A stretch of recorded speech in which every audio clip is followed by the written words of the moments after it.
दोस्तों हम लोग ट्रेन से तो यात्रा करते हैं, लेकिन एक बड़ी अपडेट निकलकर सामने आ चुकी है और ये लागू भी हो चुका है कि आरएसी टिकट पर अब ट्रेन में यात्रा नहीं कर सकते हैं। देखिए, रिजर्वेशन अगेंस्ट कैंसिलेशन इसका फुल फॉर्म होता है और अगर आपके पास आरएसी टिकट है तो अब ट्रेन में यात्रा नहीं कर सकते हैं। कौन कौन से ट्रेन में यात्रा नहीं कर सकते हैं, क्या कुछ अपडेट निकलकर सामने आई है, वो इस वीडियो में अच्छे से हम लोग डिटेल के साथ जानेंगे। देखिए, टिकट 3 प्रकार की होती हैं। सबसे पहला होता है कंफर्म टिकट। अगर आप पैसे देते हो और आपको कंफर्म टिकट मिल जाती है तो आपका वर्थ कंफर्म हो जाता है। अब यात्रा के दौरान वो वर्थ आपका होता है, आप उस पर लेट के जाओ, बैठ कर जाओ, किसी को बैठने दो ना दो, ये आपके ऊपर डिपेंड करता है। दूसरा होता है आरएसी टिकट। जिनको कंफर्म फुल्ली कंफर्म टिकट नहीं मिल पाता वो आरएसी में बुक कर लेते हैं, रिजर्वेशन अगेंस्ट कैंसिलेशन। इसमें क्या होता है कि एक ही सीट पर 2 पैसेंजर का सीट दे दिया जाता है।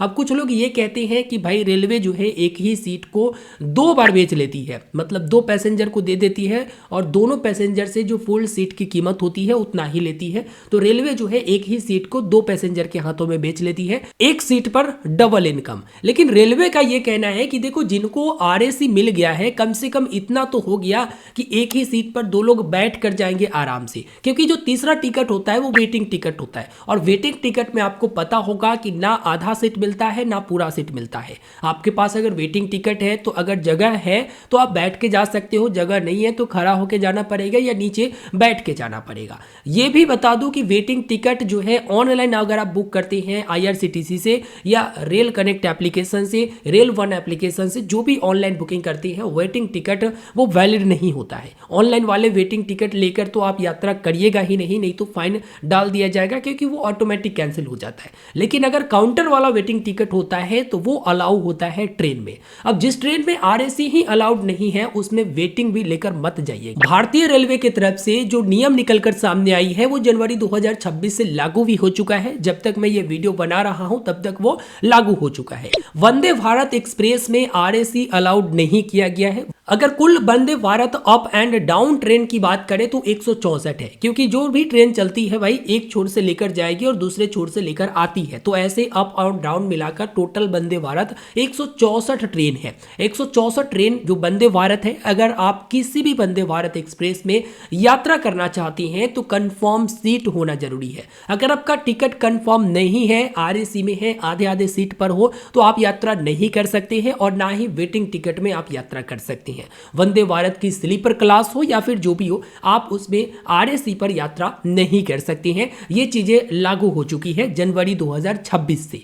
अब आगे क्या कुछ प्लान निकलकर सामने आता है रेलवे का, क्या कुछ और भी ऐसे ट्रेन होंगे जिसमें आरएसी में अलाउड नहीं रहेगा या वेटिंग टिकट अलाउड नहीं रहेगा, आप लोग मुझे वीडियो के नीचे कमेंट करके बताइएगा। देखिए, कुछ ऐसे ट्रेनें हैं जहां पर आरएसी टिकट खूब सारा दिए जाते हैं, यानी एक सीट पर 2 यात्री को दिए जाते हैं और बहुत सारे वेटिंग टिकट भी दिए जाते हैं, जिसमें आप देखते होंगे कि वेटिंग टिकट लेकर चढ़ जाती हैं, धक्का मुक्की होते रहता है, ना बाथरूम जाने का रास्ता रहता है ना कुछ, लेकिन भरे हुए रहते हैं। तो ऐसे मुझे लगता है कि बहुत सारे ट्रेन में वेटिंग अलाउड नहीं करना चाहिए, या करना भी चाहिए तो लिमिट के साथ करना चाहिए।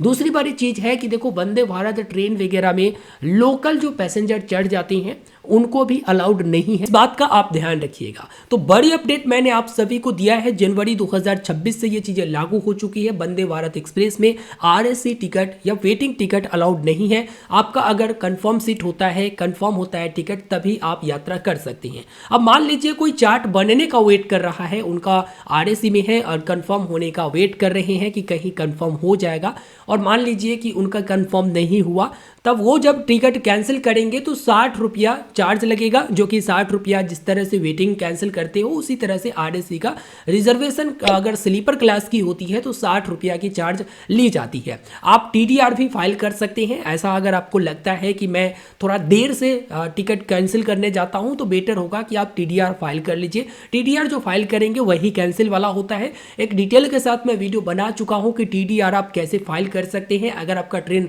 लेट भी होता है तो किस तरह से आप टीडीआर फाइल कर सकते हैं, अपना रिफंड वापस ले सकते हैं। अगर आप वो वीडियो नहीं देखे होंगे तो लिंक वीडियो के डिस्क्रिप्शन में है, जिसमें मैं आपको पूरा डिटेल के साथ बता चुका हूं कि टीडीआर आप कैसे फाइल करते हैं इंडियन रेलवे का। तो इस वीडियो में सारा जानकारी मैंने दे दिया है। वीडियो को लाइक करिएगा, अपने दोस्तों तक शेयर करिएगा और चैनल पर नए होंगे तो जरूर सब्सक्राइब करिएगा, क्योंकि भाई आने वाले दिनों में और भी ट्रेनों में ये लागू की जाती है या ऐसा कुछ रूल निकल कर सामने आती है तो मैं आपको सूचना जरूर दूंगा। इसके लिए आप चैनल को सब्सक्राइब करके रखिएगा। धन्यवाद।